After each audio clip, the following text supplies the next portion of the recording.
Approchez, approchez. Les podcasts de Foodart. Des rencontres inoubliables, des entrevues, des news, parce que l'art est absolument essentiel. Bonjour Mathieu Mas. Bonjour Frédéric Bonfils. Ce sont les retrouvailles à Château-Vallon. C'est les grandes retrouvailles à Château-Vallon avec un festival d'été comme on l'a jamais attendu depuis aussi longtemps. Ça va se passer du 25 juin au 31 juillet exactement. Oui, des belles propositions en tout cas, très variées et très très riches. Je pense que chacun pourra y trouver son compte. Bah oui, je trouve que c'est particulièrement éclectique, avec une première soirée qui paraît assez dingue. Lisa Simone.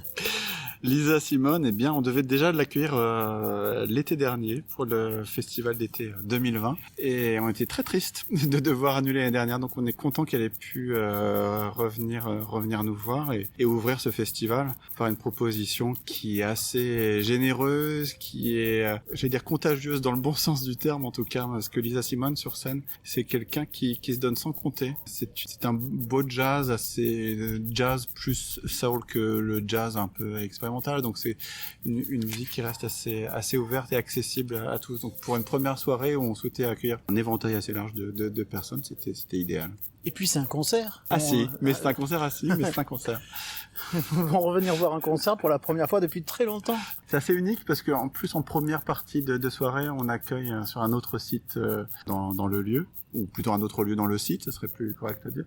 Enzo Carniel et son quartet, qui a une autre proposition de jazz qui est lui un peu plus expérimental, plus proche justement de la musique électronique et qui vient se ressourcer au jazz. Donc dans une même soirée en fait de deux ambiances.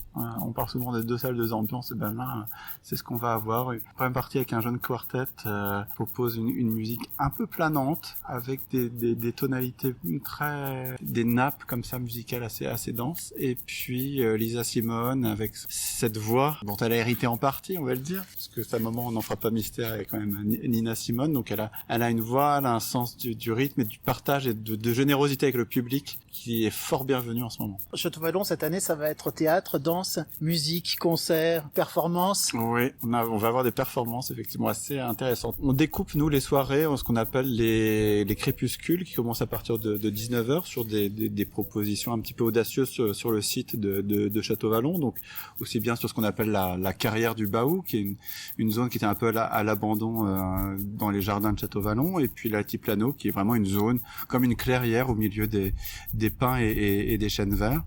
Et donc on s'immerge un petit peu dans la nature comme ça à la tombée du soleil pour profiter d'une proposition artistique. Et puis après on rejoint l'amphithéâtre, donc dans une forme plus traditionnelle de spectacle. Et là effectivement on a une programmation qui est très très éclectique. Vous l'avez dit, il y aura du théâtre avec une création notamment deux amis de Pascal Rambert, une pièce qu'il a écrite spécialement pour Stanislas Nordet et Charles Berling, qui est comme sait le faire Rambert, c'est-à-dire une espèce de mise en abîme. Se sert des noms réels des deux acteurs pour créer une situation totalement fantasque et imaginaire. Donc on ne sait plus exactement ce qui est vrai, ce qui est faux, ce qui est imaginé, ce qui est inspiré du réel. Ça serait une création très troublante et très ironique en tout cas sur la création et puis sur le milieu du spectacle vivant. Ah oui, alors ces deux amis vont s'appeler Stan et Charles, c'est ça ? Stan et Charles, exactement. Est-ce que ça va être une joute verbale comme Rambert a l'habitude de faire ? Ça risque de l'être, oui. Ah ouais. En plus, entre deux monstres de la scène, Stanislas Nordet qui s'occupe du TNS et qu'on a vu récemment là dans Mithridate, Charles Berling qui est aussi bien sur scène qu'au cinéma et qui sont tous deux des hommes qui sont sur scène et derrière la scène. C'est-à-dire qu'ils sont tous les deux aussi directeurs de théâtre, et ils ont tous les deux des expériences de metteurs en scène. Et là, ils se laissent entre guillemets manipuler par un autre metteur en scène pour revenir en tant que simple acteur. Je pense que ça va être quelque chose d'assez intéressant. Alors pour ceux qui connaissent pas, Château-Vallon, c'est un lieu magique, on va dire. 8 hectares sur une petite colline, au-dessus de Toulon. Au-dessus de Toulon. Sur la mer. On est entre mer et forêt, effectivement, entre la colline et le bord de mer, et on est effectivement soit immergé en pleine nature, soit au lointain, justement, avec cette vue sur la rade de Toulon, soit effectivement sur la montagne. Ces grandes collines, ces reliefs très, très vallonnés, justement, et qui sont peuplés d'oliviers, de sapins, plein de pins parasols et de chênes verts. Donc c'est vraiment un endroit naturel exceptionnel à côté de Toulon. Si vous me parliez de Léviathan, on a rencontré l'équipe artistique tout à l'heure. Ouais. Léviathan, c'est une proposition qui sort un petit peu des sentiers battus justement de ce qui était courant de proposer avant au festival, et donc c'est vraiment une œuvre qui est créée in situ à partir de textes de poèmes qu'ont sélectionné Jacques Bonafé, Luna Moratti, Marco Giusti et Clémence Casemi. Et cette expérience d'immersion dans la nature dont on parlait, qui va prendre plein pouvoir de ces mots, c'est-à-dire ça va se passer aux alentours de 23h minuit, donc on va être un peu dans l'obscurité, il y aura eu un autre spectacle avant, donc on va se retrouver au milieu de la Pinède dans un cheminement avec des sculptures métalliques à base de cuivre, des effets d'éclairage, des effets de son également, et puis ces voix qui vont nous guider, et puis ces apparitions des comédiens entre les buissons, derrière les lampes. Ça va être assez surprenant, et Marco Giusti a travaillé notamment aussi beaucoup sur les lumières. Il est un créateur lumière, et il a notamment travaillé sur les dernières créations de Charles Berling aussi. J'avais envie d'en savoir un peu plus aussi sur la pièce Cahier d'un retour au pays natal, qui m'attire beaucoup en vérité. Je crois que c'est un coup de cœur de Charles Berling en fait pour l'acteur Étienne Minungu, et on aura deux propositions artistiques avec cet acteur, avec deux textes différents, un de Fel Windsor et l'autre d'Aimé Césaire. Il est troublant. Et c'est cette envie de voir cet acteur ici et dans plusieurs formes. On l'a programmé pour deux soirées différentes, l'une pour les noctambules et l'autre en avant-programme de deux amis justement. Est-ce que vous pourriez me dire s'il y a un fil rouge à cette programmation qui paraît complètement folle? Mais elle est complètement folle. Non, le fil rouge, c'est que on se laisse guider par notre liberté et parce qu'on a envie de voir. Charles Berling a toujours refusé de se faire enfermer dans un cadre et de répondre simplement à une étiquette. Dans sa carrière personnelle, en tant qu'acteur, il a aussi bien joué dans des films d'auteur, dans des films très populaires, dans des téléfilms ou des séries. Ce sont des rôles qui lui font envie, des opportunités, des rencontres qui font que lui n'a pas envie de se dire j'appartiens à telle catégorie d'acteurs, je fais partie de telle école. Et cet appétit, cette curiosité qu'il a dans sa carrière personnelle en tant qu'acteur, mais aussi en tant que metteur en scène, en tant que écrivain aussi, puisqu'il a écrit 3 livres, en tant que chanteur, puisqu'il a une expérience de chanson. Et en fait, cette envie, cette boulimie d'art, il l'a retranscrit dans la programmation du festival d'été.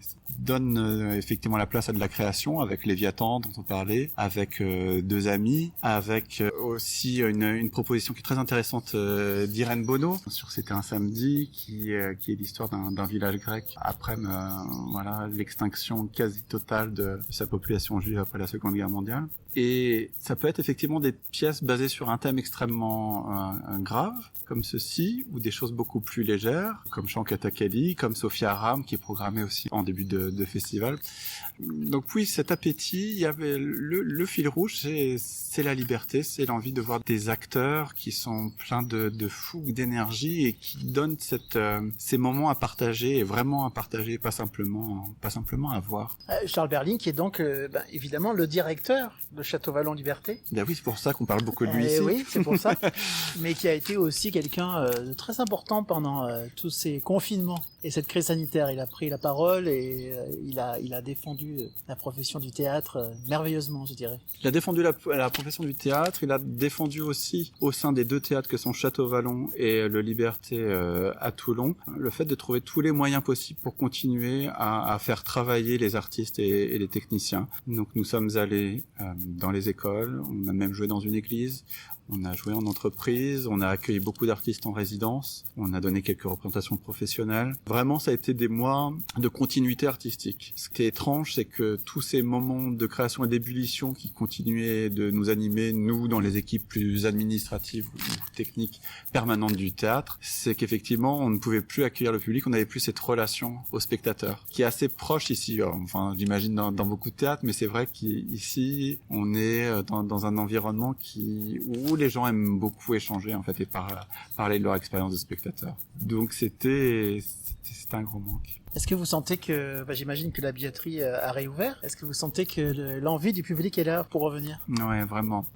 Il y a une curiosité, il y a un appétit qu'on retrouve. Donc c'était important pour nous de retrouver effectivement nos spectateurs fidèles et puis après de pouvoir peut-être donner l'envie à d'autres spectateurs qui se sont peut-être rendus compte pendant ce confinement ou ces temps de couvre-feu que il manquait peut-être quelque chose à leur vie dont ils ne s'étaient pas forcément aperçus jusqu'à présent, c'est-à-dire c'est le théâtre, c'est la musique, c'est la danse, c'est sortir de chez soi et de vivre une expérience artistique. Alors rendez-vous sous les étoiles de Château-Vallon cet été. Et oui, très bientôt, à partir du 25 juin, donc avec Lisa Simone, et puis ensuite quasiment chaque week-end, enfin tous les week-ends, à partir du vendredi, pour des grandes soirées de spectacle. Merci beaucoup. Merci à vous.